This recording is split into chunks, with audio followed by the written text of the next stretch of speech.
Hi, I'm Rev Myron. I'm a minister through Pathways of Light, and I've been a Course in Miracles student for 40 years. I'm going through the text this year again, and I'm reading it a paragraph or two at a time and asking Jesus for clarity, and then I write from that clarity. And that's what I'm sharing with you today. So we're looking at Chapter 3, Section 3, Perception versus Knowledge, paragraph 5. The Bible tells you to know yourself or to be certain. Certainty is always of God. When you love someone, you have perceived him as he is, and this makes it possible for you to know him. Until you first perceive him as he is, you cannot know him. While you ask questions about him, you are clearly implying that you do not know God. Certainty does not require action. When you say you are acting on the basis of knowledge, you're really confusing knowledge with perception. Knowledge provides a strength for creative thinking, but not for right doing. Perception, miracles, and doing are closely related.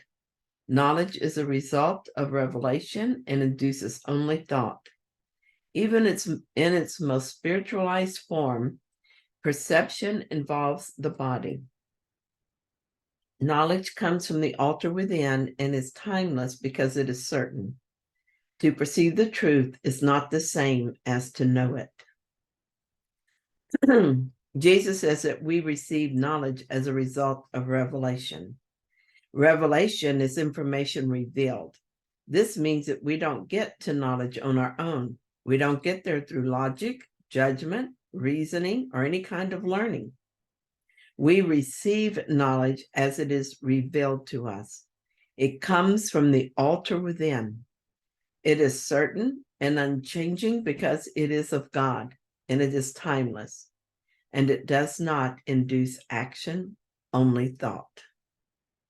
To love means to know. While I question God, when I wonder what God is, or when I doubt him and doubt his love, I do not know him and cannot love him. The same is true for myself and anyone else. For instance, I say I love my children, but do I?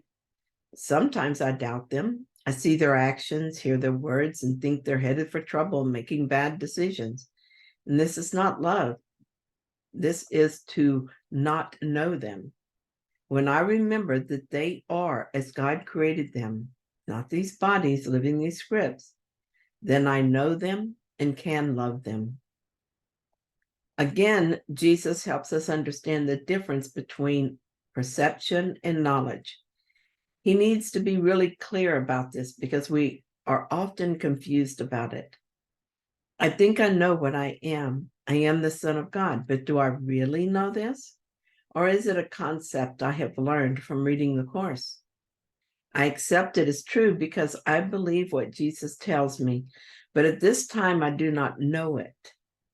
Knowledge is of God and is revealed by God in his time, and I have not received that knowledge. Perception is what we work with here almost entirely. That is why it's important that we allow our perception to be corrected so that it is true perception. That is, it is as close to truth as we're going to come while still in the world. We can and must do this work. It is our part in salvation. I like this paragraph from Lesson 23 because it describes how we are to do our part. This is what it says. The idea for today introduces the thought that you are not trapped in the world you see because its cause can be changed. This change requires first that the cause be identified and then let go so it can be replaced. The first two steps in this process require your cooperation. The final one does not. Your images have already been replaced. By taking the first two steps, you will see that this is so. Our part in purifying our perception is so simple, isn't it? We identify the cause of our confusion, that is, the untrue thought. For instance, in talking about my doubts about my children, I had an untrue thought. I saw their actions or heard their words, and I confused what I saw and heard with who they are. Now that the error has been identified, I let it go so it can be replaced. My part is now done. The healing or correction is done for me. I begin to remember that they are as God created them, and I lose interest in judging them and thus worrying about them. The Holy Spirit gives me truer thoughts, such as they are just learning the lessons they came to learn and doing so in perfect safety, because these false images we imagine are already replaced. We are in God where He placed us, and a clear mind knows anything else is impossible. Perception, miracles, and doing are closely related. I'm still at the stage of having my perception corrected so that it becomes true perception, that is, very close to knowledge. I do this through miracles, as miracles are a change of mind. First, I realize that my perception must not be true because it is not like what I would think with God. And so I ask for a miracle. I ask that my mind be changed. This is done, and I'm closer to truth. The final step from true perception to knowledge is taken by God.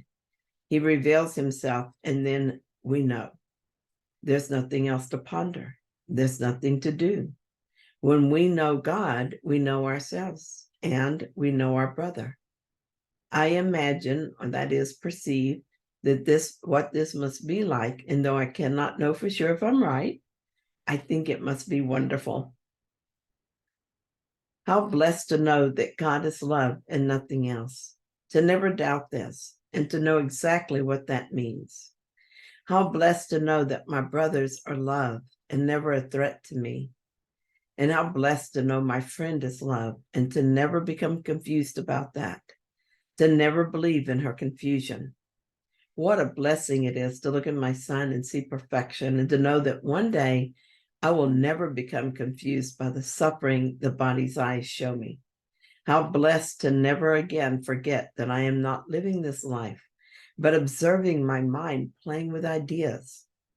It makes me cry to think that this unwavering certainty will be mine, and it brings me comfort to see that I'm close to that now. Yes, sometimes my perception wavers. Sometimes I'm seeing truly, and other times seeing with the ego. But I do the work and accept the atonement as I'm able. I get closer to true perception every day, and I know enough now to trust that all will be revealed when I'm ready to receive it. With knowledge, all doubt and uncertainty will be gone, and never again will I be confused. I will know that I am as God created me. I will know there is only love. Thank you so much for joining me in this reading. I hope that you found it helpful. If you did, then please like it. And if you haven't yet, please subscribe. And I'll be back tomorrow with another reading. See you then.